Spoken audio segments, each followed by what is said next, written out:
Everyone thought he was just a scared kid. But the courtroom witnessed a truth that day. When the silent finally speak, they can bring down an entire system. The courtroom was unusually quiet that morning. All eyes were fixed on the young boy sitting at the defendant's table in the front. Lucas Richter was only 18, but the lines on his face told of pains far beyond his years. The suit he wore was too big for him, his jacket slipped off his shoulders, and the pant legs spilled over his shoes. But his eyes, there was a strange clarity in them, more like a calm born of preparation than fear. Judge Valeria Monroe had her stern eyes locked on Lucas. She was tough and inquisitive. She'd been on that bench for years, seen thousands of cases. But never before had she faced a child who insisted on defending himself. "Mr. Richter," she said, glancing over her glasses as she reviewed the files. "I was surprised to hear you chose to represent yourself. We're dealing with charges of organized theft, assaulting an officer, and resisting arrest. Serious charges. This isn't child's play. Do you still believe you don't need a lawyer?" Lucas stood up. His hands trembled slightly, but his voice carried a strange calm. "No, ma'am, I don't need a lawyer. I want to defend myself. And not just for me." A few chuckles echoed around the courtroom. The smirk on the prosecutor's face was especially hard to miss. Diego Langston was a sharp-tongued prosecutor, well known in town. The fact that someone of his experience was taking on a kid seemed strange in itself, but he had no problem underestimating Lucas.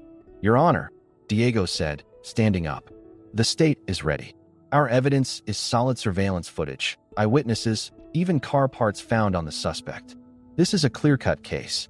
Don't let this boy waste our time." Judge Monroe narrowed her eyes. "The court allows the defendant to present his own defense. Go on, Mr. Langston. But I don't believe this is an ordinary case." Lucas, his face expressionless, scribbled a few words into his notebook. It was clear he'd been going over those words in his mind all night. Because for him, this trial wasn't just about the charges, it was a reckoning with years of buried injustice. When the first witness was called, the atmosphere in the room shifted. Officer Harold Beckett, a large and stern-looking man, took the stand. Lucas stared at him for a long moment. This was the man who arrested him. Also, the beginning of the twisted version of the story. On the day in question, Officer Beckett began, "I saw Mr. Richter tampering with a black sports car in a dark alley. I identified myself and ordered him to stop. But he ran. During the chase, he assaulted me and resisted arrest." A small twitch crossed Lucas's face. He gripped his pen tightly. "Officer," he said calmly, "I have a few questions for you." Some people in the courtroom flinched. He was just a kid, but his manner was that of a lawyer. The clarity of his sentences and the control in his voice were far beyond his age. "You say you saw me in the dark. What time was it?" "Around midnight." "Could you clearly see inside the car?" "No, but his behavior was suspicious." "Is being suspicious a crime, officer?" Beckett hesitated. "No, but dash." Lucas cut in. "So you started chasing me based on suspicion alone? In the dark, with no clear visual confirmation?" Whispers filled the room. Judge Monroe was now leaning forward, watching Lucas closely. Something was shifting unexpectedly. Lucas pulled a document from his pocket. This car wasn't stolen that night as believed. It was rented 2 days earlier. Right here, digitally signed rental agreement. The rental wasn't in my name, but the person who rented it is documented as living at the same address as me. Prosecutor Diego jumped to his feet. That document wasn't in the case file. It could be fake. Lucas lowered his head slightly. The authenticity of the document can be questioned, but I can call someone who can verify it. Just give me one chance. Judge Monroe took a moment to think. Then she buttoned her coat. "The court allows Mr. Richter to call his witness. But if this witness doesn't change the facts, today's hearing could be the beginning of the end for you." Lucas turned and nodded toward the door. A woman with long hair, glasses, and a calm presence walked in. She was middle-aged, and her steps were steady as she took the stand. Lucas had just played the first piece of a plan no one had seen coming, and this was only the beginning. The moment the woman sat down in the witness chair, the mood in the courtroom shifted. The audience began whispering among themselves. There was a clarity in her face, but it carried the weight of hidden truths. Lucas looked into her eyes without saying a word. The woman gave a slight nod in response. "Please state your name and profession," Lucas said, following the proper legal procedure. "My name is Teresa Adler. I'm a forensic document verification expert. For 12 years, I've been analyzing digital contracts and electronic signatures for independent institutions. Prosecutor Diego shot up from his seat. Your Honor, this witness is unlisted. No prior information was given about this person. Judge Monroe raised her hand. Her eyes turned to Lucas. Mr. Richter, do you have any document legitimizing this person's testimony? Lucas pulled a folder from his bag and handed it to the judge. I contacted her before the trial to analyze the authenticity of certain documents. Here is the analysis report and her official declaration that she is available to testify in court. The judge quickly reviewed the documents. Then she removed her glasses and placed them on the bench. You may proceed, Ms. Adler. Teresa opened her tablet. The document I examined is a car rental agreement signed electronically. The signatures are genuine. And more importantly, the device's location data clearly proves that the signature is not connected to this young man. How is that possible? The prosecutor asked, his voice now full of anger. Teresa turned the screen toward the judge. The signature belongs to someone named Elias Becker. The IP address, digital location, and timestamp show that the defendant was at home during the signing. GPS data was active in the background.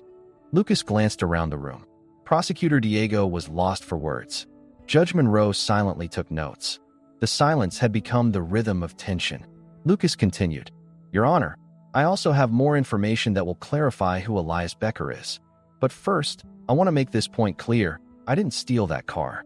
I didn't get into it. That night, I was just walking down the street. The car door was open. I got curious and walked closer, but before I could do anything, I noticed someone running toward me. Diego jumped in. And you ran away. What? Lucas turned to him. Because the person running toward me wasn't in uniform. He didn't show any ID. He was yelling at me. I saw a silhouette of something in his hand. Before I could even understand what was happening, I ran instinctively. That night, I was trying to survive, not commit a crime. The judge tilted her head. Who was the officer in question? Harold Beckett, Lucas replied.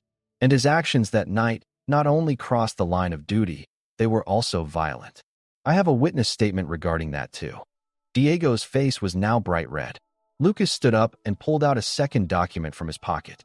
Your Honor, following the forensic expert who just testified, I now want to call another person who was there that night, Eric Delgado. He lives on the same street. He saw everything from his balcony. The courtroom buzzed again. A kid, calling yet another witness? Judge Monroe nodded. Call him Mr. Richter. But if this performance leads nowhere, it'll be hard to turn the situation in your favor. Lucas calmly turned toward the door. When Eric entered, he looked like an ordinary man in work clothes. But in Lucas's plan, this man was anything but ordinary. Eric was a shadow on the security footage no one had paid attention to. When Eric sat down in the witness chair, Lucas asked directly, Mr. Delgado, were you home on the night of March 14th? Yes. Were you on your balcony? Yes. I was smoking. And what did you see below? Eric took a deep breath. A young guy, this kid here, was walking down the street. There was a car parked by the curb. As I looked down, a man came running up behind him. He wasn't in uniform. He was yelling. Looked like he had a weapon. That kid ran off in fear. Honestly, I would have run too. The prosecutor jumped up. This witness is biased. How do we know he was even at the scene that night? Lucas turned to the judge. Because I have a video he recorded on his phone. He captured that moment. You can hear the shouting and aggression. It includes the date and time. The courtroom was no longer whispering, it was openly gasping in shock. Judge Monroe rubbed her palms together. Mr. Richter, why didn't you submit this information to the defense earlier? Lucas lowered his head. Because there was no defense. There was only me. But now everyone sees. This trial isn't just about a kid committing a crime, it's about a system that's been looking the other way. Lucas slowly sat down. Eric Delgado's video was projected in the courtroom. The footage wasn't clear, but the voice of the yelling man filled the room. Stop right there, you piece of trash. Hands up or I'll drop you. Then all you could hear were footsteps and breaths filled with fear. Judge Monroe straightened in her seat. The condescending look on her face was gone. And at that moment, one question echoed in everyone's mind. Did this kid really fight alone? Or were we just looking the wrong way all along? The echoes of Delgado's video still lingered in the courtroom. The audio confirmed everything Lucas had said. And more importantly, it clearly exposed Officer Beckett's actions as unlawful. Everyone in the room realized that this was no longer just about a kid's crime, but about the rotten parts of a broken system. For the first time, Judge Monroe looked at Lucas not with judgment, but with attentiveness. "Mr. Richter," she said slowly, "how long did you have to prepare for this case?" Lucas stepped closer to the bench. 23 days. And I spent most nights reading legal texts, trying to understand the case. All I had were a few books from the public library, a notebook, and internet access. Prosecutor Diego Langston couldn't sit still. He was leaning forward in his chair, pressing his fists against his knees. There was no longer a smug grin on his face, just exposed anger. "Your Honor, permission to speak again." "Go ahead, Mr. Langston," said the judge. Diego stood, his voice tight but loud. "The defendant's legal arguments may be impressive, yes, but we still have security footage." Lucas Richter approached that vehicle. He didn't have the keys. He was trying to get inside. That is still an illegal attempt to enter a vehicle.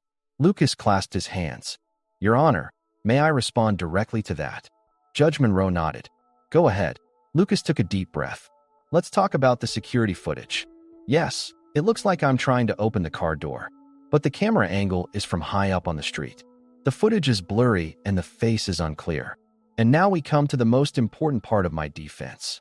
Lucas pulled a small device from the inner pocket of his jacket. This is a motion analysis tool created by an independent software developer. I reviewed the footage frame by frame. And if you look closely, the car door was already slightly open.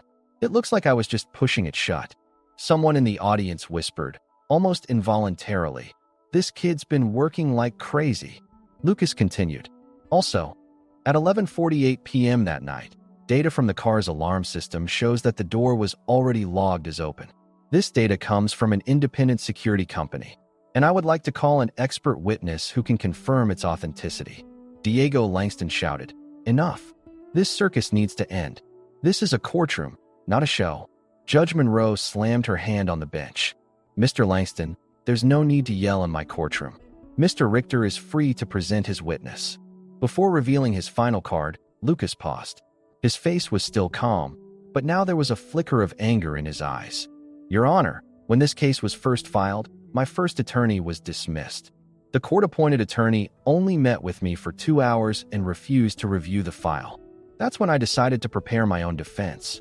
But along the way, I realized something else. This wasn't just a case being played out through me. It was a reflection of fear of exposing certain shady connections from the past." The judge stopped. "What do you mean?" Lucas turned to face the prosecutor. "I discovered that Prosecutor Diego Langston has business ties with the car owner's brother. I have email records and partnership documents. A quick conviction here wouldn't just label me guilty, it would also help the car owner get a wrongful insurance payout." The room fell silent. Diego's face had gone pale. "That's a lie. It's slander," he shouted. Lucas pulled out another document from his pocket. "Here are screenshots of the emails. Date, time, IP address all included. And they've been verified by an independent cybersecurity firm. This file has also been sent to the state's Ethics Commission." Judge Monroe's eyes widened. Murmurs grew louder throughout the courtroom. No one saw this as just a trial against a teenager anymore. Everyone now understood a deeper truth about the system itself was on trial. Lucas looked down. "I wasn't just trying to clear my name. Once I realized the full picture, I couldn't stay silent anymore." The judge leaned back in her chair, then slowly nodded. "This court is adjourned for the day. Tomorrow, the validity of this new information will be reviewed. Witnesses and documents will be re-examined." Lucas sat down.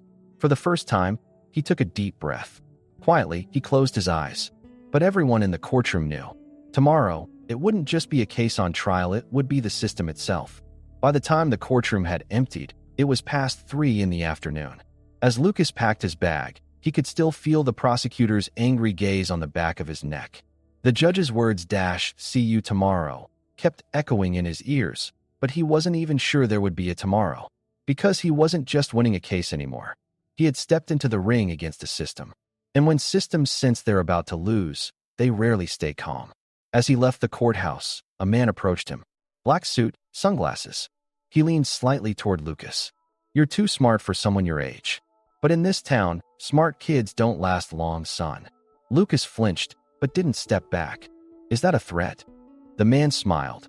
then turned and disappeared into the crowd. He didn't give a name, but the message was clear. Lucas had pulled back a curtain, and some people wanted to tear it down. That evening, Lucas was working alone at the library. His eyes were glued to the screen, his mind trying to connect 1,000 dots. Prosecutor Langston's business ties with the car owner's brother were just the beginning.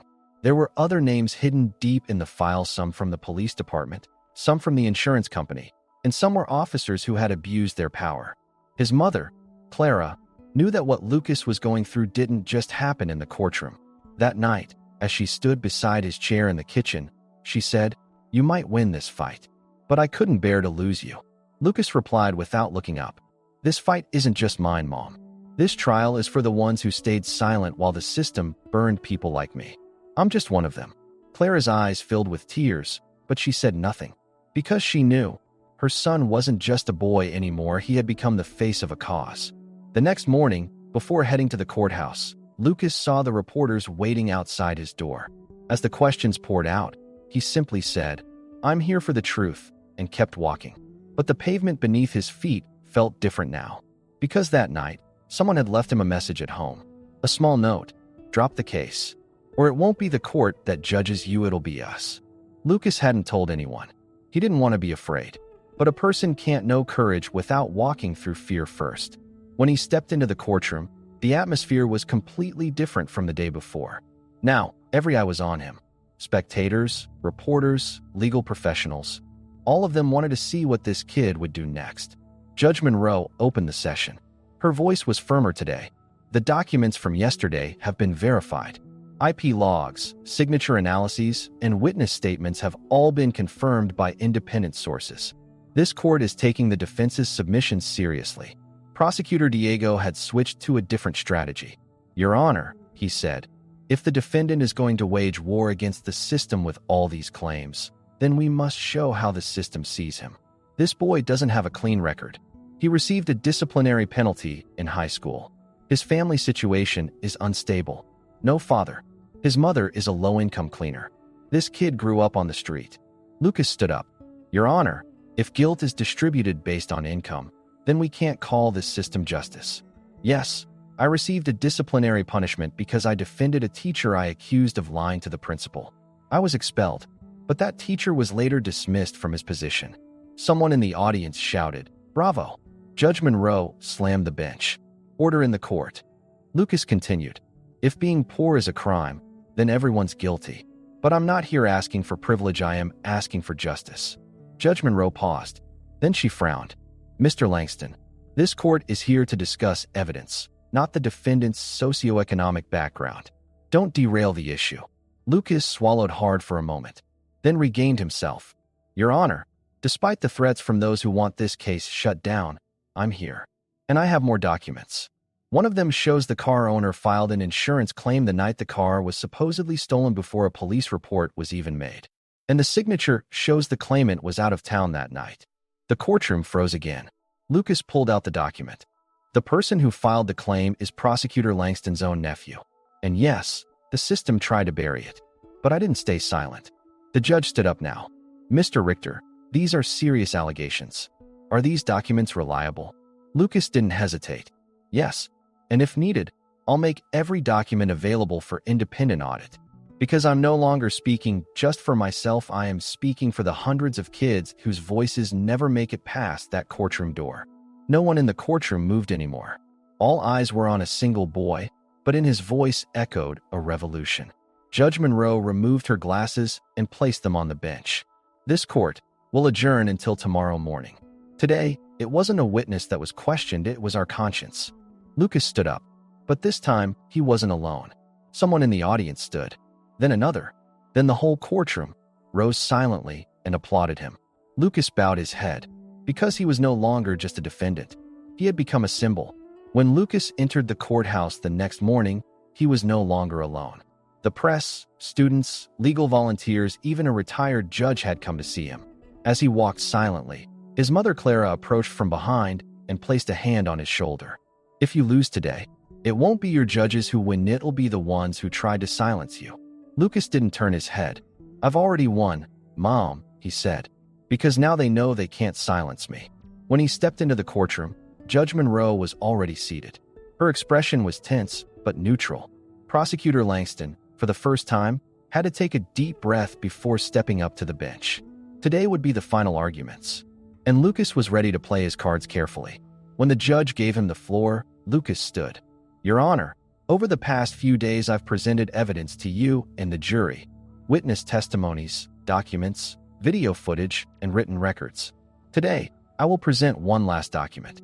This file reveals a chain of procedural errors that Prosecutor Langston chose to ignore throughout this trial." He turned and pulled out a folder. These are raw versions of police reports, cross-referenced with emergency call center logs from the night of the incident. The report of the car being stolen didn't come from the car's owner, it came from an insurance consultant. And this consultant was staying at the same hotel as someone who was supposed to be out of town on the date of the case. Langston jumped up. This is out-of-court information. Breach of confidentiality. The judge intervened sharply. "Calm down, Mr. Langston. If the records are analyzed by an independent expert, it doesn't count as a breach." "Mr. Richter, continue." Lucas did. "The consultant's name is Leonard Clay. He's currently missing. But hotel security footage clearly shows Prosecutor Langston entering the hotel that same night." The courtroom fell completely silent. Lucas pulled a USB drive from his pocket. "If you wish to review the footage, it's all on this drive. But let me be clear, this doesn't just prove my innocence. It also reveals part of a corrupt chain that's embedded deep within the judicial system." Judge Monroe's gaze had turned icy. "Mr. Langston, do you have any explanation for this?" The prosecutor was silent for a long time. Finally, looking away, he muttered, "Things aren't always what they seem." Lucas replied without missing a beat, "No, they're exactly what they seem." Whispers began among the jury. Judge Monroe banged the gavel. "Maintain order." Then she turned to Lucas. "Your closing statement, Mr. Richter." Lucas paused. In the heavy silence of the room, his voice came through with even more clarity. "I didn't just prove I was innocent. I showed where the real crime began. This case taught me we live in a system where being born poor means you're accused, not defended. But I never stopped learning. You thought I was just an ordinary kid, but I refused to be ordinary." Then, gently, he bowed his head. "The decision is yours." The judge nodded. "The jury will now retire to deliberate." The courtroom didn't empty. No one moved from their seats. Lucas sat quietly and closed his eyes. He looked caught between exhaustion, anger, and hope. About an hour later, the jury returned. The foreman stood and unfolded the paper. Everyone held their breath. On the charge of grand theft auto against the defendant, Lucas Richter. Not guilty. The room remained silent. The foreman continued. On the charge of resisting a public officer. Not guilty. At that moment, everyone stood.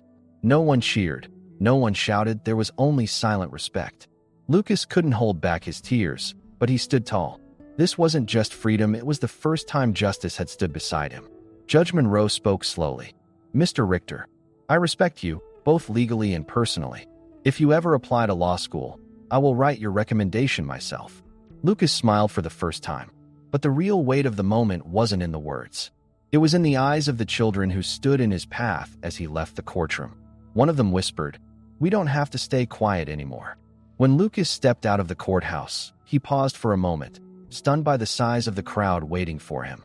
People lined the street, trying to capture the moment with their phones, reporters pushing microphones in front of him. But he didn't say a word. He took one step, then another. His footsteps were the only sound echoing through the massive crowd. His mother Clara was waiting at the entrance. Her eyes were filled with tears, but her face held nothing but pride. When Lucas embraced her, it wasn't just a mother and son reuniting thousands of children born into poverty, silence, and injustice had finally found a voice that embraced justice. 2 days later, headlines across the country carried a single name: Lucas Richter, the boy who challenged the system. On social media, the hashtag #JusticeByLucas went viral. Law students were analyzing his defense strategy, and retired judges were saying on national TV, "This kid brought the system to its knees alone." But Lucas stayed away from all the attention. For the first time since the trial, he found himself alone in the library. He sat at the same table, opened the same old books, and in the corner of one page, he wrote in small letters, "I stayed silent. They judged me, but silence can be louder than words." That evening, there was a knock at the door. The visitor was unexpected, Judge Valeria Monroe. "Surprised I wanted to see you?" she asked. Lucas lowered his head. "Not really. You never acted like the enemy. You were just part of the system." Monroe smiled softly. "That day, at the end of the trial, I was thinking of offering you something. A scholarship fund was launched. They even named it after you, the Richter Scholarship. If you want to study law, it'll cover everything. But on one condition, one day, you'll sit on that bench." Lucas looked off into the distance. "I didn't start this to take the bench. I just wanted to help those who had already fallen." The judge nodded. "And that's exactly why you belong on the bench." Within the same week, an official investigation was launched against prosecutor Diego Langston. He was suspended from duty. The fraudulent claims between the car owner and the insurance company were uncovered. Confessions followed one after another. The system had begun to tear out its own rotten roots ignored for years. And the person who started it all had no official title, but a voice that shook all the walls. 6 months later, Lucas took the stage at a conference. It was the first time he had spoken in front of such a large audience. "I'm not a lawyer," he said. "But one day, while searching for justice, I learned I'd have to do it without one. Maybe that's the system's biggest flaw. It leaves a kid alone and then is relieved when he goes quiet. But when I went quiet, you thought you had won. In that silence, I made a plan. And today, here I am." As the crowd rose to their feet in applause, Lucas closed his eyes. That sound, it wasn't noise. It was an echo. His silence had now given thousands the courage to speak. Years passed. Lucas graduated from law school. During his graduation speech, he scanned the room for his mother. Clara was still in the back row, smiling quietly. She hadn't just witnessed her son's success, she had witnessed the breaking of a silence that belonged to so many. And one day, years later, a new judge was sworn in at the Hall of Justice. Name, Lucas Richter. And in his eyes, the reflection of that courtroom day still lived on. But now, with one important difference. He was no longer just someone who judged from the bench. He was someone who truly understood.